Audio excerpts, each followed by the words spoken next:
वेतारं कर्मभोक्ता ज्ञातारं विश्वतत्त्वानां वन्दे तद्गुणरत्नये श्रीवर्धमानमाद्याय घाते संघातघातनं विद्यास्पदं प्रवक्ष्यामि तत्त्वात् श्लोकवार्तिकम्।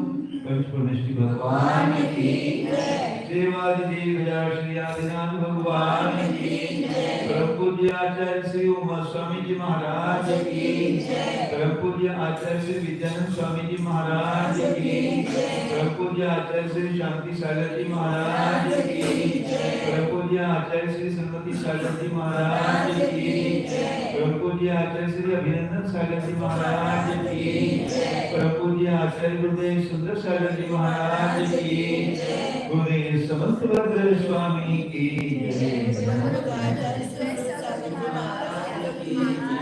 आचार्य संघ की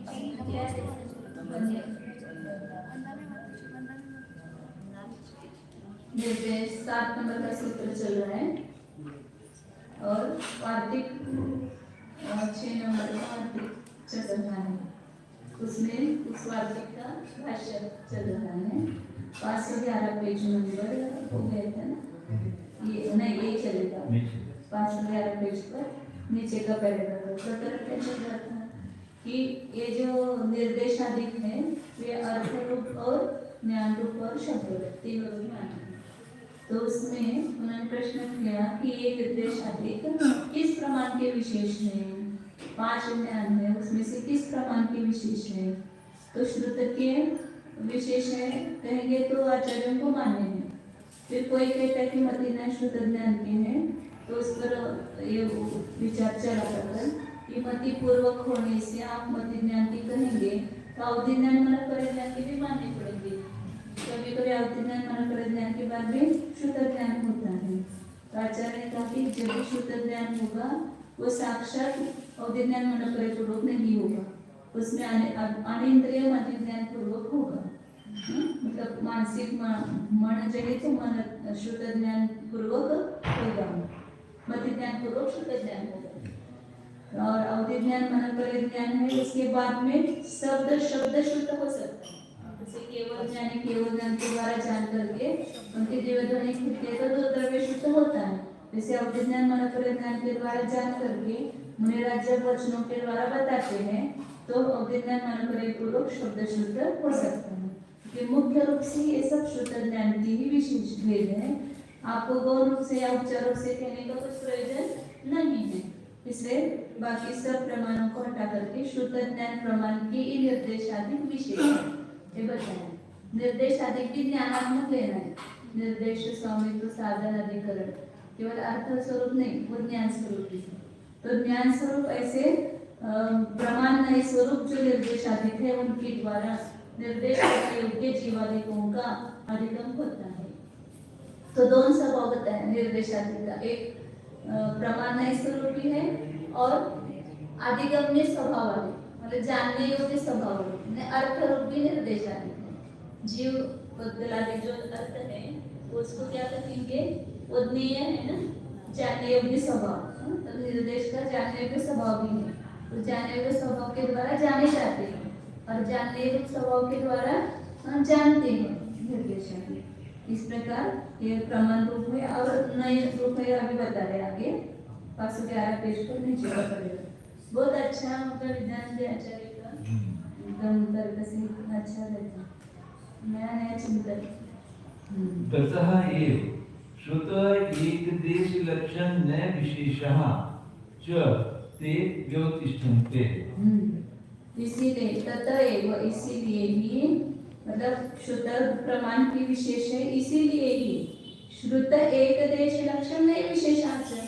श्रुत ज्ञान की विशेष है निर्देशाधिक, तो फिर उसी श्रुत ज्ञान का एक देश जिसका लक्षण ऐसा जो नहीं है उस नए विशेष रूप भी वे सिद्ध होते हैं।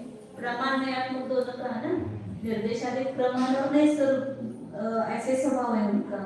तो श्रुत ज्ञान प्रमाण की विशेष है, निर्देशाधिक कहने से ही ये सिद्ध हो गया।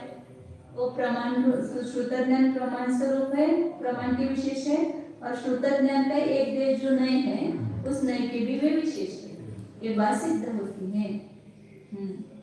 येषां तु श्रुतं प्रमाणम् एव तेषां तद्वचनम् असाधनाङ्गतया निग्रहस्थानम् आसज्यते इति क्वचित् कथञ्चित् प्रश्न प्रतिवचन व्यवहार न स्यात्।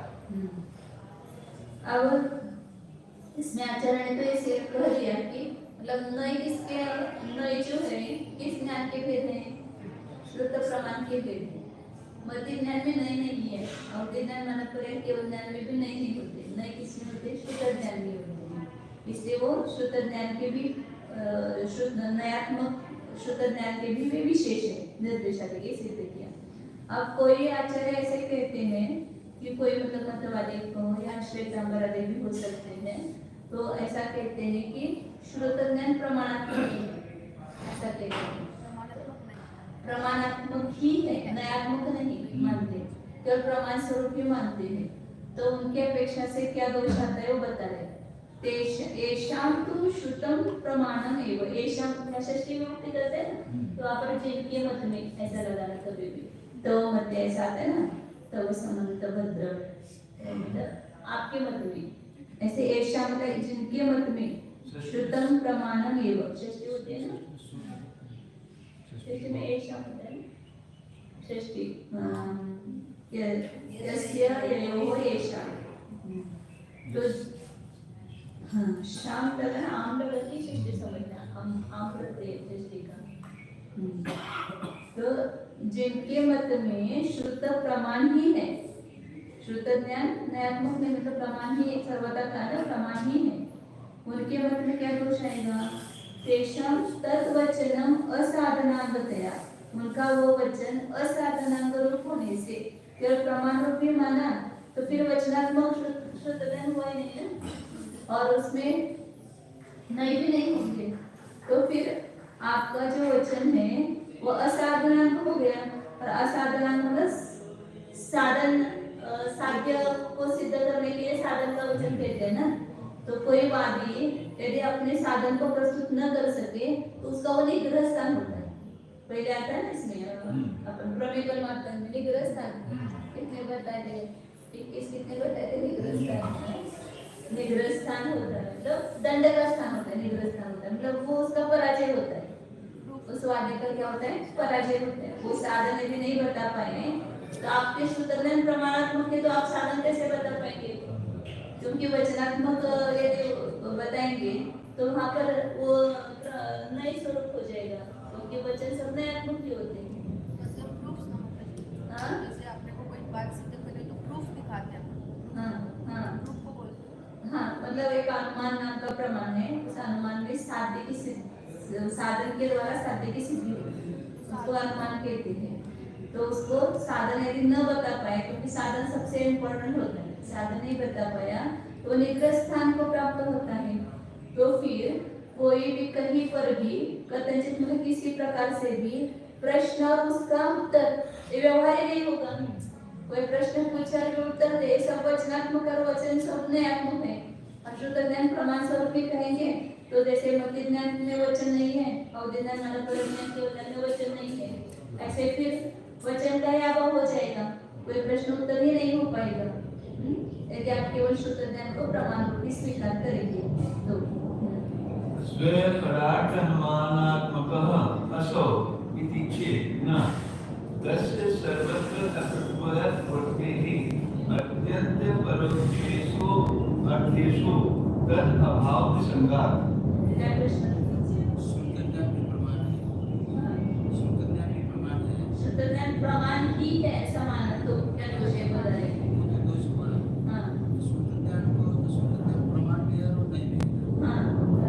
कोई नए नए रूप नहीं मान रहा है ना, प्रमाण रूप ही मान रहा है, तो फिर वचन ही नहीं होंगे, और वचन नहीं होंगे तो साधन कैसे बता पाएंगे, साधन नहीं बताएंगे तो फिर आपका पराजय हो जाएगा, निग्रह स्थान हो जाएगा, और अन्य जो प्रश्न उत्तर होते हैं उसका भी अभाव हो जाएगा, प्रश्न उत्तर ही नहीं बन पाएंगे। अब वो शंका का क्या कहता है, हम उसको स्वपरार्थ अनुमानात्मक असो, ये जो निर्देशाधिक है वो स्वार्थानुमान और परार्थानुमान स्वरूप है, इसलिए वहां पर प्रश्न उत्तर हो जाएगा। जो परार्थानुमान में वचन होता है ना, तो उसमें वचन हो जाएगा, ऐसा वो उत्तर देता है। उसको स्वार्थानुमान और परार्थानुमान स्वरूप स्वीकार करो। इति चेत न, ऐसा कहिए तो वो कहना भी ठीक नहीं है, क्योंकि सर्वत्र तस्य सर्वत्र अप्रवृत्ति है। ये स्वार्थानुमान परार्थानुमान सर्वत्र प्रवृत्त नहीं होते हैं। जो नजदीक के हैं, प्रत्यक्ष है या अनुमान के विषय, उसमें स्वार्थानुमान परार्थानुमान प्रवृत्त होता है। लेकिन जो अत्यंत परोक्ष है, जैसे उन्होंने उदाहरण दिया कि मेरु पर्वत है, नंदीश्वर द्वीप है, स्वर्ग है, नरक है, ये अत्यंत परोक्ष है। ऐसे अत्यंत परोक्ष पदार्थों में तर अभाव प्रसंग, उसका निर्देशाधिक का अभाव होने का प्रसंग आएगा, क्योंकि अनुमान तो केवल प्रत्यक्ष का होगा, या जो प्रत्यक्ष का हो सकता है उसका होगा, या जो थोड़ा भी परोक्ष है तो उसका होगा। लेकिन जो अत्यंत परोक्ष है, जिसके बारे में अनुमान नहीं लगा सकते हैं, उनका कैसे ज्ञान होगा? फिर आगम के द्वारा होता है ना उनका ज्ञान। पहले अनुमानात्मक मानेंगे उसको, इसको, हाँ, तो क्या होगा? अत्यंत परोक्ष जो पदार्थ है उसमें उत्तर अभाव प्रसंग, उसके ज्ञान के अभाव का प्रसंग, उसके बारे में निर्देशाधिक नहीं हो पाएंगे। ये अनुमान तो मान लीजिए आगम से हम मेरु आदि को तो जान लेते हैं, हाँ, ये जो बिल्कुल दूरवर्ती हैं, कालवर्ती भी हैं, उनको जान लेते हैं। परंतु जो ये स्वयं परार्थान परमात्मा, ये तो नजदीक के है। हाँ, तो इसलिए वो तरह के अनुमान उसके बारे में हो सकता है, जो अत्यंत परोक्ष उसके बारे में अनुमान नहीं हो सकता है। तो फिर आप उसका कैसे निर्देशाधिक करोगे? वो मान रहे हैं ना कि स्वार्थानुमान परार्थानुमान स्वरूप मान लेंगे हम उसको। कोई जानी हुई देखी वस्तु में अनुमान होता है, हाँ, जो बहुत दूर कभी देखा नहीं जाना नहीं, उसके बारे में अनुमान नहीं होता। ये कैसे? हाँ, तो फिर यदि स्वार्थानुमान परार्थानुमान स्वरूप ही उसको मानेंगे, तो फिर जो अत्यंत परोक्ष उसका ज्ञान ही नहीं होगा, उसके ज्ञान के अभाव मानना पड़ेगा।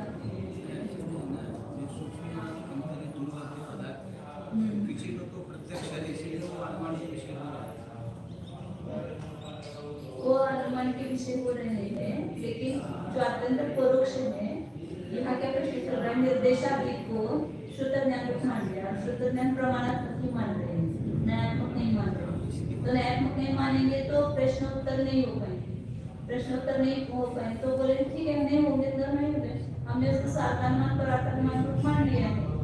तो केवल आप अनुमान का विषय मानोगे, तो जो अत्यंत परोक्ष है उसके बारे में अनुमान नहीं होता है।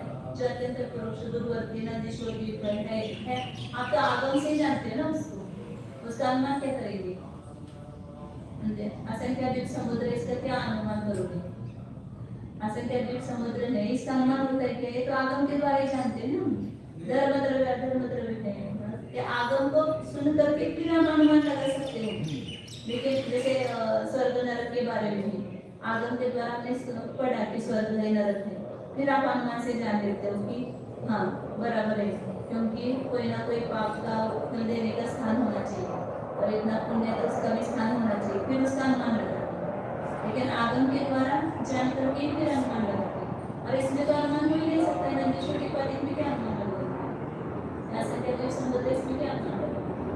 या ऐसे तो लोग का कष्ट के ऐसे कौन है, ऐसा आकार है, उसमें क्या अनुमान लगाते? तो आगम के द्वारा ही उसका ज्ञान होता है।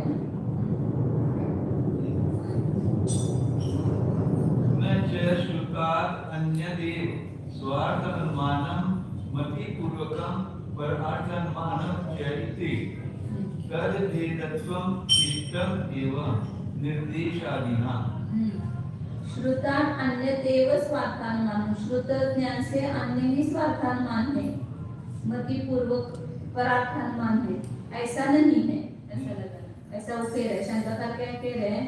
क्योंकि आप जो मान रहे हैं ना कि ये शुद्ध रूप, हाँ, तो ये शुद्ध जो है वो शुद्ध से अन्य स्वार्थानुमान परार्थानुमान अन्य ही नहीं है, मतलब शुद्ध ज्ञान रूपी है, शुद्ध ज्ञान रूपी है, शुद्ध से अन्य नहीं है, ऐसा कह रहे वो शंकाकार। परार्थानुमान चाहिए तद भेदत्व इष्टम एवं निर्देशादिना, और उस श्रुत ज्ञान के निर्देशाधिक भेद कहे हैं तो इष्ट ही है। मतलब आचार्य ने उत्तर दिया कि ऐसा नहीं है, श्रुत से अन्य ही स्वार्थानुमान और मतिपूर्वक परार्थानुमान हो ऐसा नहीं है, क्योंकि श्रुत ज्ञान के ही भेद रूप से उसको निर्देशाधिकों का स्वीकार किया है।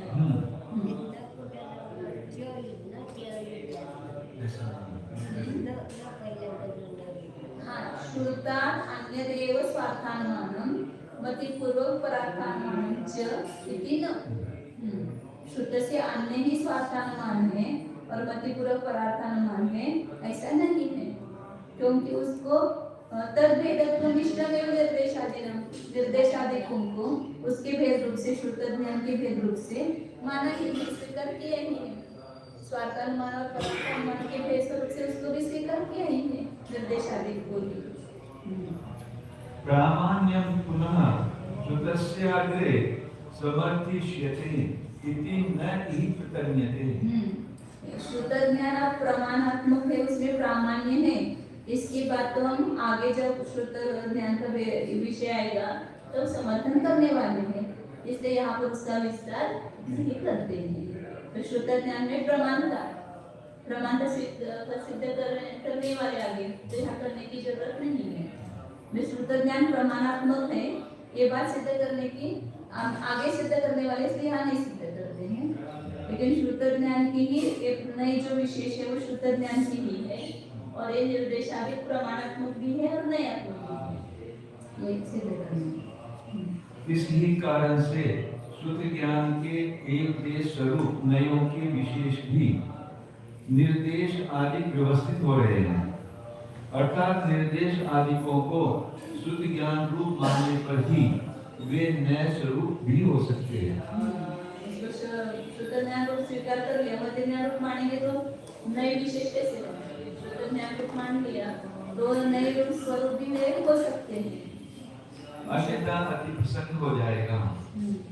जिन विद्वानों का यह मत है कि श्रुत तो प्रमाण ज्ञान स्वरूप ही है, शब्द स्वरूप या नए स्वरूप नहीं है, उनके यहाँ उन निर्देश आदिकों का कथन करना साधक का अंग न होने के कारण निग्रह स्थान बन बैठेगा। इस कारण कहीं भी किसी भी प्रकार से प्रश्न और उत्तर प्रत्युत्तर के बोलने का व्यवहार न हो सकेगा।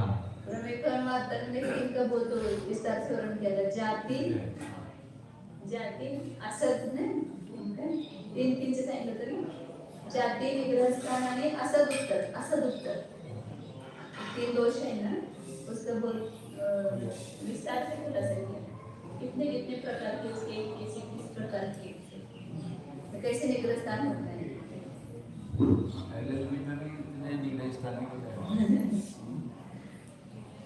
हाँ, अर्थात साध्य की सिद्धि करना जहाँ अभिप्रेत हो रहा है वहाँ असाधन अंगों का उच्चारण करना वादी के लिए निग्रह स्थान बन गया है।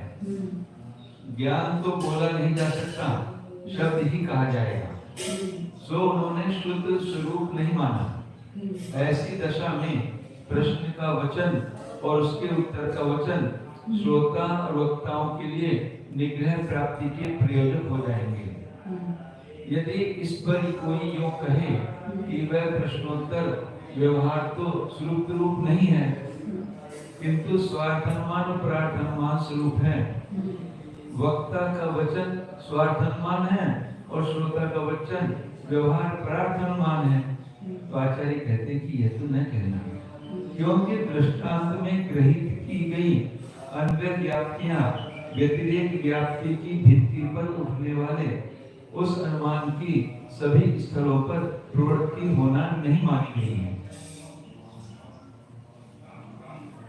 दृष्टांत में ये इन्होंने दिया है, तो इसमें नहीं है। स्वार्थानुमान परार्थानुमान का ना मैंने वक्ता का वचन स्वार्थानुमान है ऐसा उठेगा, और श्रोता का वचन व्यवहार जो है वो परार्थानुमान है।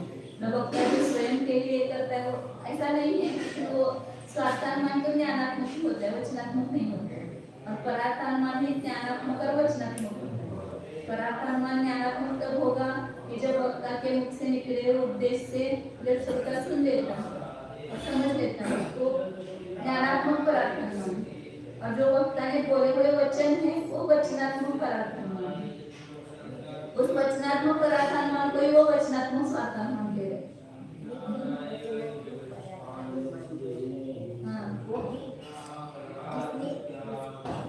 आपके वचन ज्ञान कर रहे आपको परार्थन मान ज्ञानात्मक हो गया और मैंने जो वचन बोले वो इसमें निमित्त हो गए। उपचार से करें वो उपचार से नहीं करना, वो मुख्य नहीं है, गौण रूप से परार्थन।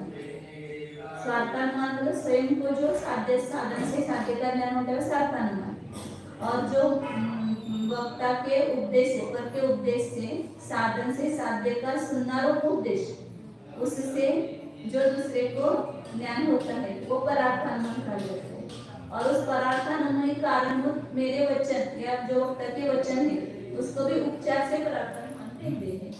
तो यदि आचार्य ने कहा ना कि यदि आप स्वार्थानुमान परार्थानुमान स्वरूप मानेंगे, वो आगे दोष दे रहे, वो कह रहा है कि वक्ता के वचन स्वार्थानुमान है, ये गलत नहीं है। और श्रोता का वचन व्यवहार परार्थानुमान है। श्रोता तो बोलता ही नहीं है, श्रोता तो ज्ञान कर लेता है, सुनता है। तो वो उसका जो श्रोता का ज्ञान वो परार्थानुमान है और वक्ता के वचन जो है उसको उपचार से परार्थानुमान कहते हैं। और वक्ता को जो स्वयं ज्ञान होता है वो स्वार्थानुमान है। स्वयं ज्ञान होता है वो स्वार्थानुमान है। स्वार्थानुमान ज्ञानात्मक नहीं वचनात्मक नहीं है। परार्थानुमान ही ज्ञानात्मक और वचनात्मक दोनों होता है। प्रत्यक्ष योग्य या अनुमेय पदार्थों में मन चलता है। अत्यंत परोक्ष सुमेरु राम रावण आदि अथवा परमाणु व्यक्तियों अनुभाग अविभाग प्रतिच्छेद मोक्ष सुख आदि में अनुमान की प्रवृत्ति न होने के कारण प्रश्नोत्तर व्यवहार का अभाव हो जाएगा। किंतु यह असंग होना इष्ट नहीं है।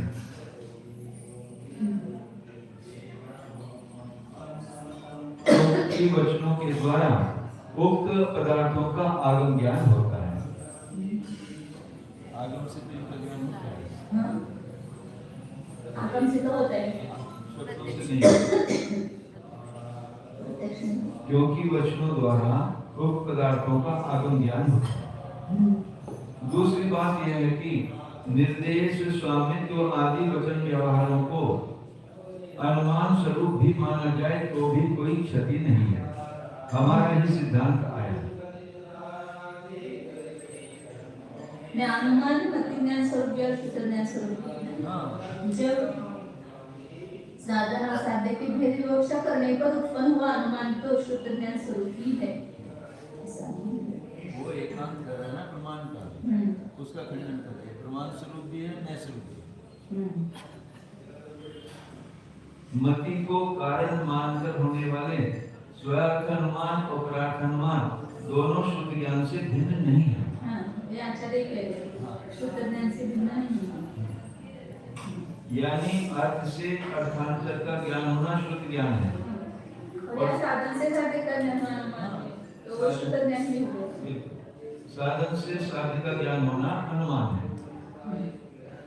अतः साधन और साध्य की भेद विवक्षा करने पर उत्पन्न हुआ अनुमान तो शुद्ध ज्ञान स्वरूप ही है। जब भेद नहीं करेंगे तो मत ज्ञान कहेंगे क्या? अनुमान को मत ज्ञान स्वरूप ही लगाते हैं ना। तो जब साधन को देखा तो हमें साध्य का ही ज्ञान हुआ। जैसे निश्रुत ज्ञान में आता है, निश्रुत मत ज्ञान आता है ना, अनिश्रुत मत ज्ञान। जो अनिश्रुत मत ज्ञान में हमने उसको देखा, हाथी के सूंड को देखा, तो सूंड पर से हाथी को जान लिया, वो शुद्ध ज्ञान है, वो मत ज्ञान नहीं। क्योंकि वहाँ पर अर्थ से अर्थांतर नहीं हुआ, मतलब उससे के एक देश को देखकर पूरी वस्तु का हमें ज्ञान हो गया। ऐसा नहीं कि पहले उसको देखा फिर उसका ज्ञान हुआ, ऐसा नहीं। जो कारण है उसका निषेध किया अभी किसमें है?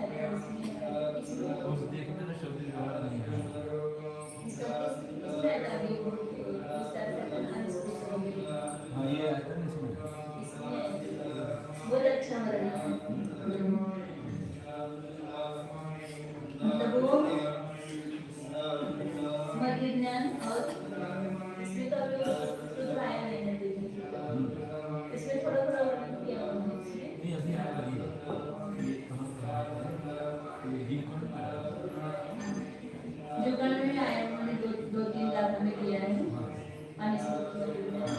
चंद्र को मतलब देखने से, मुख को देखने से चंद्र का ज्ञान होता है, ये चंद्र जैसा मुख है। ये भी अनुस्मृत मत ज्ञान का तीन उत्तर देने, स्वर्ण का उदाहरण दिया, उसका चंद्र का उदाहरण दिया और एक तीन उदाहरण दिया और उसको अनुस्मृत मत ज्ञान कहा।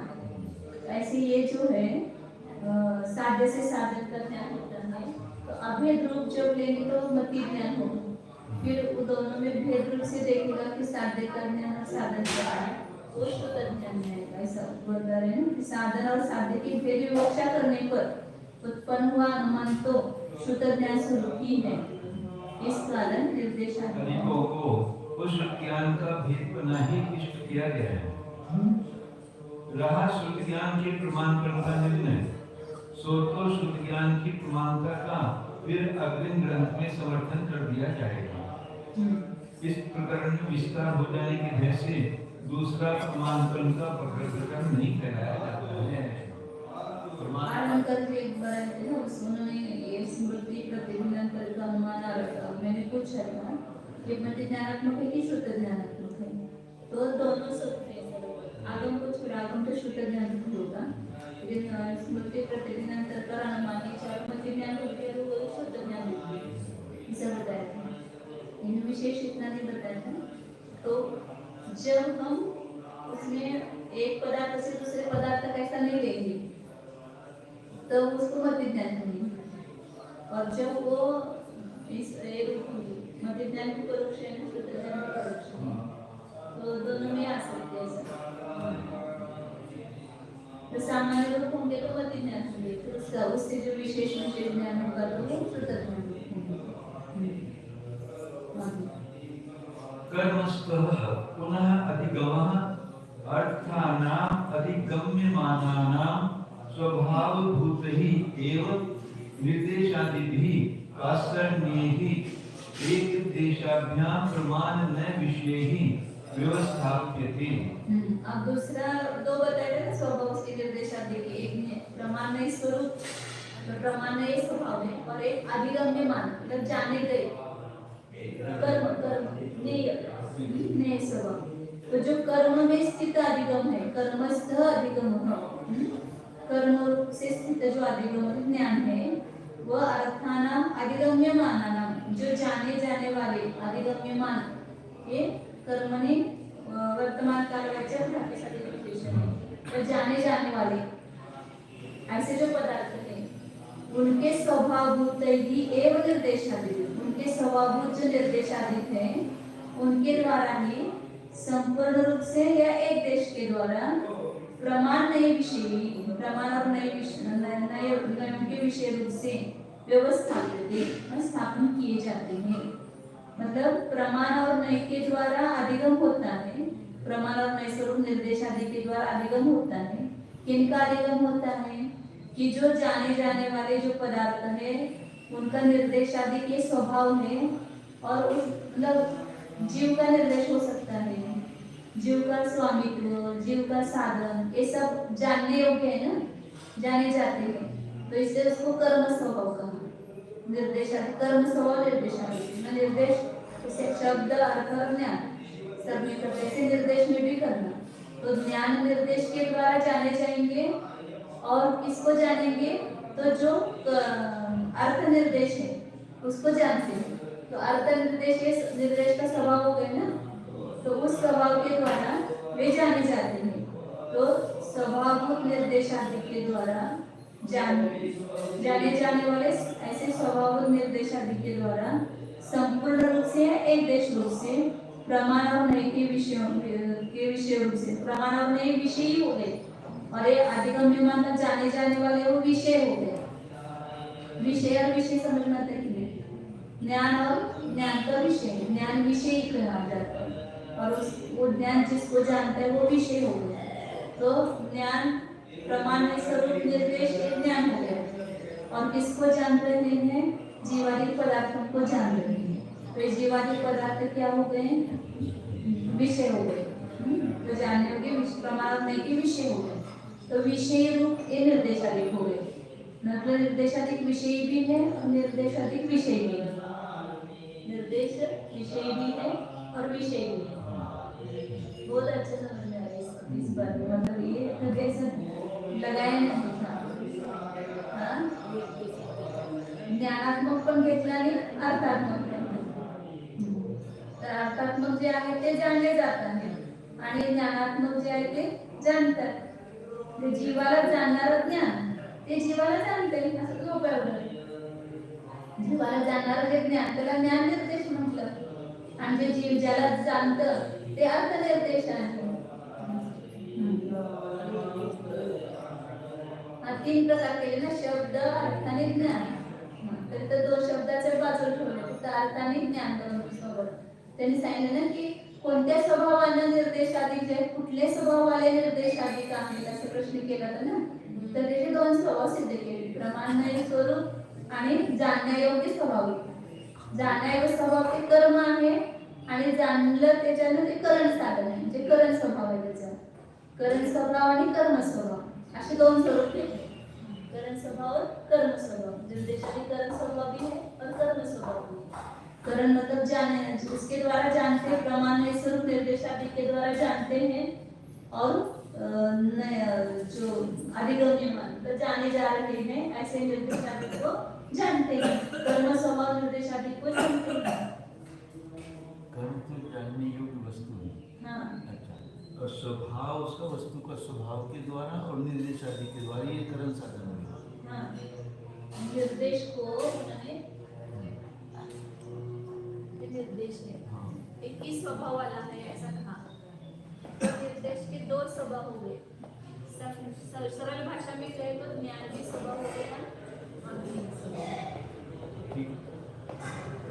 जो जानने वाला जो ज्ञान है, ज्ञान निर्देश के द्वारा, तो जीव को जान रहा है, तो जीव को जानने जो ज्ञान निर्देश है उसके द्वारा जो नहीं कुछ जाना जा रहा है जीव उसको जानता है. तो इसलिए इसको करण स्वभाव कहा और एक कर्म स्वभाव. दोनों को निर्देश ही बोलेंगे. कर्म स्वभाव रूप निर्देश और करण स्वभाव रूप निर्देश. करण स्वभाव रूप निर्देश के द्वारा, और ये है प्रमाणयात्मक और ये है अधिगम्य जानने योग्य. दोनों को एक ही नाम आएंगे, निर्देशी नाम आएंगे. जानने योग्य म्हणजे कर्म स्वभाव. हाँ, जानणे आणि करण स्वभाव म्हणजे जाणणे.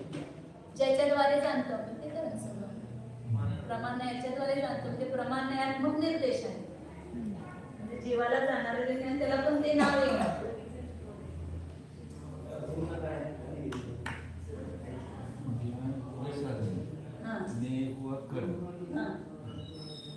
करण और कर्म.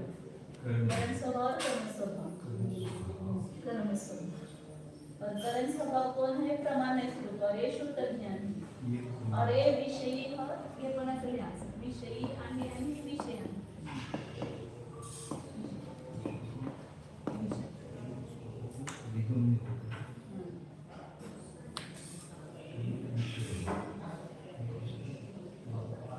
सबके निर्देश.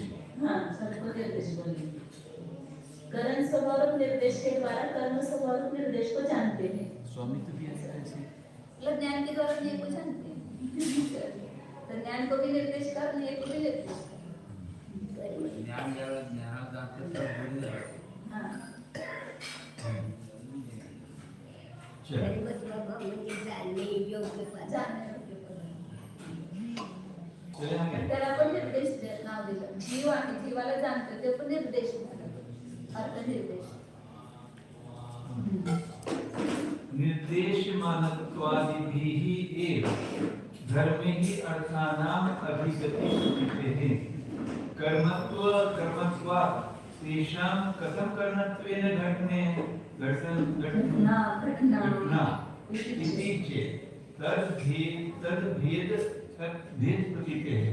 अब शंका का कहता है कि ये निर्देशादि कैसे है? निर्देश मानत्वादिभिः, निर्देश करने योग्य जीवादि जो है कैसे निर्देश करने योग्य है. निर्देश करने योग्य इस स्वरूप धर्मों के द्वारा पदार्थों की अधिगति मतलब ज्ञान, उस धर्मों से पदार्थों का ज्ञान होता हुआ प्रतीति में आता है. इसलिए उसमें तो कर्मपना हो गया। जो जानने योग्य है उसको कर्म कहते हैं। जीव पुद्गल आदि जानने योग्य है तो वो कर्म हो गए। तो कर्म होने से उनमें कर्मपना कैसे घटित होगा? जिसको हम पुस्तक को जानते तो पुस्तक कर्म होगा क्या? मैं पुस्तक को जानता हूँ तो पुस्तक तो कर्म हो गया। फिर वो कर्म कैसे होगा? तो आप निर्देश को जान रहे हो, वो कर्म कैसे हो सकता है? कितना सुंदर प्रश्न है। हाँ, मुझे ये प्रश्न होता था जो आप निर्देशाधीन हैं उसको आप जान रहे हो, हाँ? तो फिर उसका अधिगम हो रहा है, उसका ज्ञान हो रहा है, तो वो ज्ञान का कर्म हो गया। वो जिसको जान रहे वो कर्म हो गया। फिर उसको कर्म कैसे कह रहे हो आप? कसं म्हणतात? कर्म रूपाने त्याची प्रतीती येत असल्यामुळं त्याच्या ठिकाणी करणपणा घटितच होत नाही। मग तुम्ही त्याला करण कसं म्हणताय? असा प्रश्न होता। जब निर्देश को जान रहे हैं तब तो निर्देश कर्म होगा, जब निर्देश के द्वारा जान रहे वो कर्म होगा। तो आचार्य तब भेद प्रतीति नहीं, ऐसा प्रश्न करें आचार्य कह रहे उसमें भेद की प्रतीति होने से, जैसे उदाहरण दिया उससे स्पष्ट होता है। अग्नि है उष्णत्वेन अधिगमयति, अग्नि को उष्णत्व रूप से जानता है। तो अग्नि और उष्णता अलग अलग है क्या? नहीं, लेकिन उसका जब भेद करते हैं तो वो करण, उसका स्वभाव करण हो जाता है। उष्णता एक करण हो गया। अग्नि को उष्णत्व रूप से जानते थे तो अग्नि और उष्णता दो अलग नहीं अभिधन है, लेकिन जब हमने भेद डाला उसमें तो करण बन गया। अग्नि की उष्णता करण बन गई। अग्नि को उष्णता के द्वारा जानते हैं। ऐसे जीवादिकों को हम निर्देश रूप प्रमाण के द्वारा जानते हैं। तो भेद करने से करण साधन बन जाता है, क्योंकि करण साधन में भेद की विवक्षा होती है। अभेद विवक्षा में कर्तृ साधन होता है और भेद विवक्षा में करण साधन होता है। ये नियम है। जब भी करण साधन करेंगे तो वहाँ पर भेद विवक्षा होगी। अभेद विवक्षा में कर्तृ साधन करेंगे, जैसे प्रमाण शब्द है वो कर्ता साधन है कि करण साधन है। तो भेद विवक्षा में करण साधन है और अभेद विवक्षा में कर्तृ साधन है और भाव साधन है।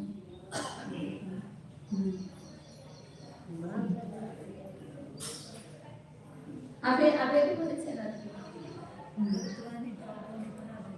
हां निकरण साधन करतो त्यामध्ये आणि कर्ममध्ये भेद केला। तो अग्नि है उष्णत्वेन अधिगम्यते। अब अग्नि और उष्णता अलग नहीं है, फिर भी उसकी उष्णता को हमने क्या बनाया? करण बनाया, साधन बनाया। अग्नि को उष्णता के द्वारा जानता है। तो जिस प्रकार वहाँ पर भेद की प्रतीति होती है ऐसे ही यहाँ पर भी भेद की प्रतीति होती है। सकर्मक धातु का शुद्ध अर्थ भिन्न भिन्न शब्दों संबंधों से कर्ता कर्म दोनों में स्थान पाता है। अतः कर्ता में रहने वाले अधिगम का ज्ञान स्वरूप निर्देश आदि को करके होना बता दिया गया है। अब कर्म में ठहरे हुए अधिगम होने के कारण का विचार चलाते हैं। फिर कर्म में ठहरा हुआ जानने योग्य पदार्थों का पूर्ण रूप और एक देश रूप से हो रहा अनुभव तो उन अर्थों के स्वभावभूत ही निर्देश आदि को करके व्यवस्थित किया जाता है, जो कि प्रमाण नयों के विषय होते हैं। अर्थात अर्थ स्वरूप कर्म में ठहरने वाला अधिगम तो अर्थ के स्वभावभूत न्याय निर्देश आदि को करके किया जाता है। कथन करने योग्य अर्थ के धर्म, स्वामीपन को प्राप्त हुए अर्थ के धर्म, साधने योग्य अर्थ के धर्म आदि इन धर्मों करके ही जीव आदि पदार्थों का अधिगम होना प्रतीत हो रहा है। स्वामित्व, साधन, अधिकरण, इस स्वरूप जो अर्थ है उसको ही हम ज्ञान रूप निर्देश आदि के द्वारा जानते हैं। आत्मा निर्देश आदि भी ही जीवादीन अधिगच्छति। आत्मा निर्देश आदि को करके जीव आदिकों को जान रहा है। आत्मा करता हुआ निर्देश आदि का साधन हुआ और जीवादीन कर्म हो गए और कर्म भी निर्देश है। जीव ये भी निर्देश हो गया ना। यह निर्देश आदि प्रमाण में ज्ञान स्वरूप है तथा स्वमेव निर्देशादि भी अधिगम्यते अधिगम्यन्ते। यहाँ अर्थों के स्वभाव होकर नेय स्वरूप निर्देश आदि हैं। यदि यहाँ कोई प्रश्न करे कि निर्देश आदि जब कर्म स्वरूप अर्थों के स्वभाव मान लिए गए तब वे कर्म हो गए, अतः सूत्रकार द्वारा उनका कर्म पने से कथन करना कैसे घटित होगा? जो कर्म हो चुका है वह उसी समय कर्म हो नहीं सकता है। इस पर तो हम ये उत्तर देते हैं कि हम क्या करें, जिस प्रकार से होता हुआ सबको प्रतीत हो रहा है। कर्म भी कर्म रूप से होता हुआ प्रतीत हो रहा है। जैसे कि उष्ण अग्नि का उष्ण पने से अधिगम होना बालकों तक को प्रतीत हो रहा है, तैसे निर्देश योग्य अर्थ का अपने निर्देश स्वभाव से अधिगम होना जाना जा रहा है। एक वस्तु में उससे अनेक अन्य अभिन्न अनेक स्वभाव होते हैं। कारण भी घटित होते हैं ना, एक वस्तु में एक ही वस्तु का षटकारक स्वभाव है, कर्म करे सभी स्वभाव है। भज्यते वृक्ष शाखा भारेण, अपनी शाखाओं के बोझ से वृक्ष टूटता है। वृक्ष का ही शाखा भारेण उससे वो टूटा, करण वही स्वयं हो गया, वृक्ष ही स्वयं करण हो गया, कर्ता ही करण हो गया। घोड़ा अपने वेग से दौड़ा जा रहा है, अब वेग और घोड़ा अलग है क्या, उसका ही वेग है, तो करण वो स्वयं भी मतलब अभिन्न करण है। यहाँ कर्मपन और करणपन एक ही पदार्थ में स्थित हैं। वृक्ष शाखाभार से ये होता है, वो कर्म स्वभाव है, और घोड़ा अपने वेग से जोड़ा जा रहा है, इसको करणपन एक ही पदार्थ में। तो घोड़ा और घोड़े का वेग ये अलग नहीं है, तो एक ही पदार्थ में कर्ता और करणपन होता है, और ऊपर एक ही वाक्य में कर्ता और कर्मपन होता है। हाँ, तो कर्म स्वभाव से टूटा हुआ, वृक्ष शाखाभार से टूटा। स्वभाव अतर्क गोचरः, स्वभाव तर्क का विषय नहीं है, ऐसा क्यों बोले? तो स्वभाव है उसका, अग्नि अपने उष्णपणे से जानी जाती, स्वभाव है उसका। वृक्ष अपने शाखाभार से टूट जाए तो स्वभाव है, उसने वो स्वयं ही करता कर्म हो गया। ननु अग्रे कर्मणः कर्णम उष्णत्वं भिन्नम् एव इति चेत् न तद्भेदे एकान्तस्य निराकरणम्। अब बीच में एक कहता है कि अग्नि रूप कर्म का उष्णता रूप जो करण है वो भिन्न ही है, एक थोड़ी है। तो जो द्रव्य को अलग मानते हैं, उनको अलग मानते हैं, पर्याय को अलग मानते हैं, सबको अलग अलग मानते हैं ना, तो अभिन्नता है, वो अलग अलग पदार्थ है ना, कर्ता अलग है, करण अलग है, सब अलग है। तो अग्नि रूप कर्म का उष्णता रूप जो करण है वो भिन्न ही है। ऐसा कहने पर आचार्य कहते हैं कि उस भेद एकांत का हमने निराकरण किया है पहले ही, वो सर्वथा भेद में है ना, वस्तु में वस्तु द्रव्य गुण पर्याय में सर्वथा भेद भी नहीं, सर्वथा भेद भी नहीं, कथनचित भेद है।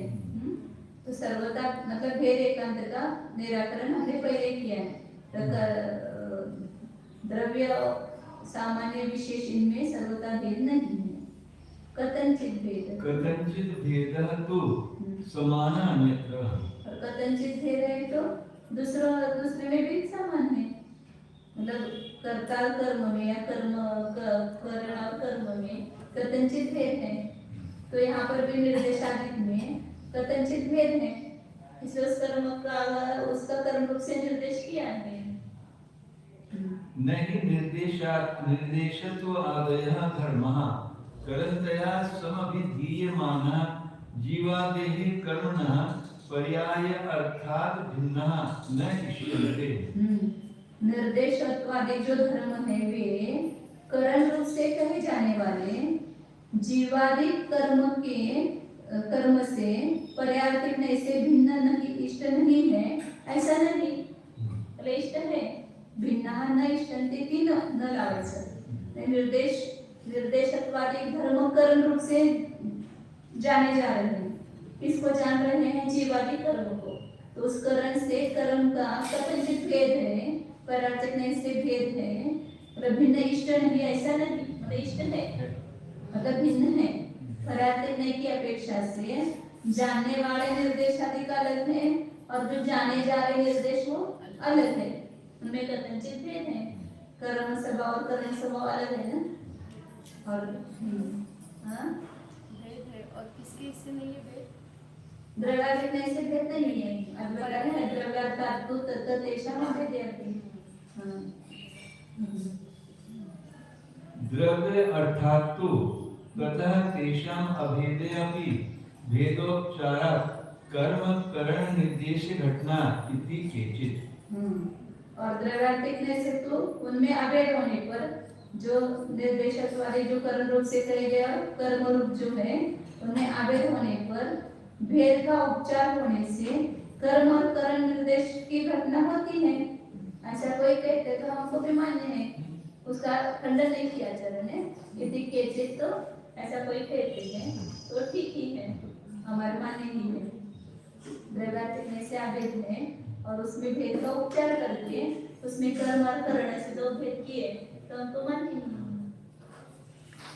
यहाँ नैयायिक शंका करते हैं कि अग्नि स्वरूप कर्म से उष्ण रूप कर्म तो सर्वथा भिन्न ही है। गुण और गुणी का भेद माना गया है, अतः वह कर्म बन सकता है।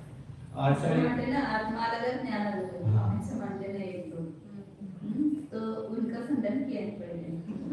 आचार्य कहते हैं कि यह तो न कहना, क्योंकि उन अग्नि और उष्णता के एकांत रूप से भेद का पहले खंडन किया जा चुका है। हाँ, कथनचित भेद तो दूसरे स्तर पर भी समान है, अर्थात जैसा अग्नि और उष्णता में परिणाम परिणामी भाव से भेद है, वैसा ही निर्देश्य अर्थ और उसके स्वभाव निर्देश में भी कथनचित भेद है। निर्देश्य कर्म है और से कथनचित भिन्न निर्देश कर्म माना गया है। सूत्रकार द्वारा करणपन से भले प्रकार कहे गए निर्देशत्व स्वामित्व आदि धर्म जीव आदि कर्म स्वरूप धर्मी से पर्यायिक नय की अपेक्षा भिन्न नहीं माने गए। ऐसा नहीं समझना। हाँ, ऐसा नहीं समझना। हाँ, बिना माने मानेंगे ऐसा नहीं समझना, मतलब भिन्न है। परार्थिक नय से कर्ता कर्म करण भी भिन्न है। अर्थात पर्याय दृष्टि से धर्म धर्मी का भेद इष्ट किया है। हाँ, द्रव्यार्थिक नय से तो उन जीवादिकों से उन निर्देशत्व आदि धर्मों का अभेद कर होने पर भी भेद का उपचार करने से कर्म रूप और करण रूप से कथन करना घटित हो जाता है। इस प्रकार के लिए आचार्यों का मत है, जो कि हमें भी अभिष्ट है, अतः खंडनीय नहीं।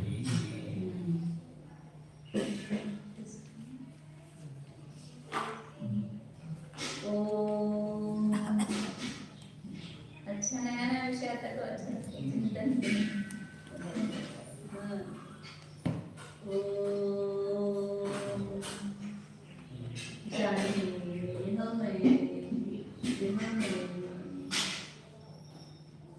सस्वेदन प्रत्यक्ष से देखो यह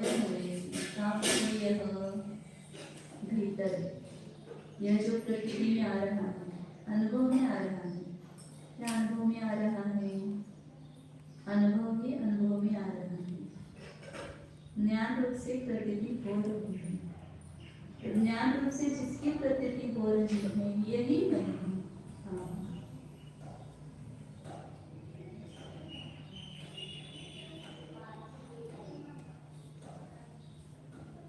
स्वानुभव प्रत्यक्ष स्वरूप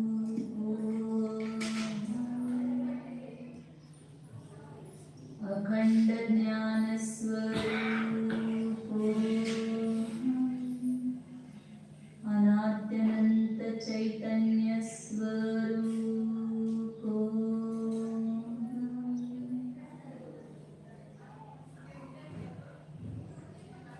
कंकोत्कीर्ण न्यायक स्वरूप नित्यानंद स्वरूप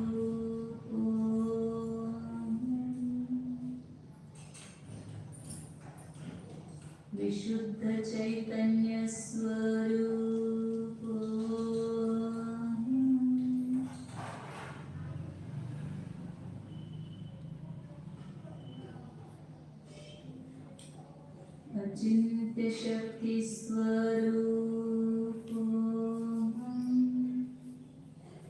अद्भुत चैतन्य रत्नाकर स्वरूप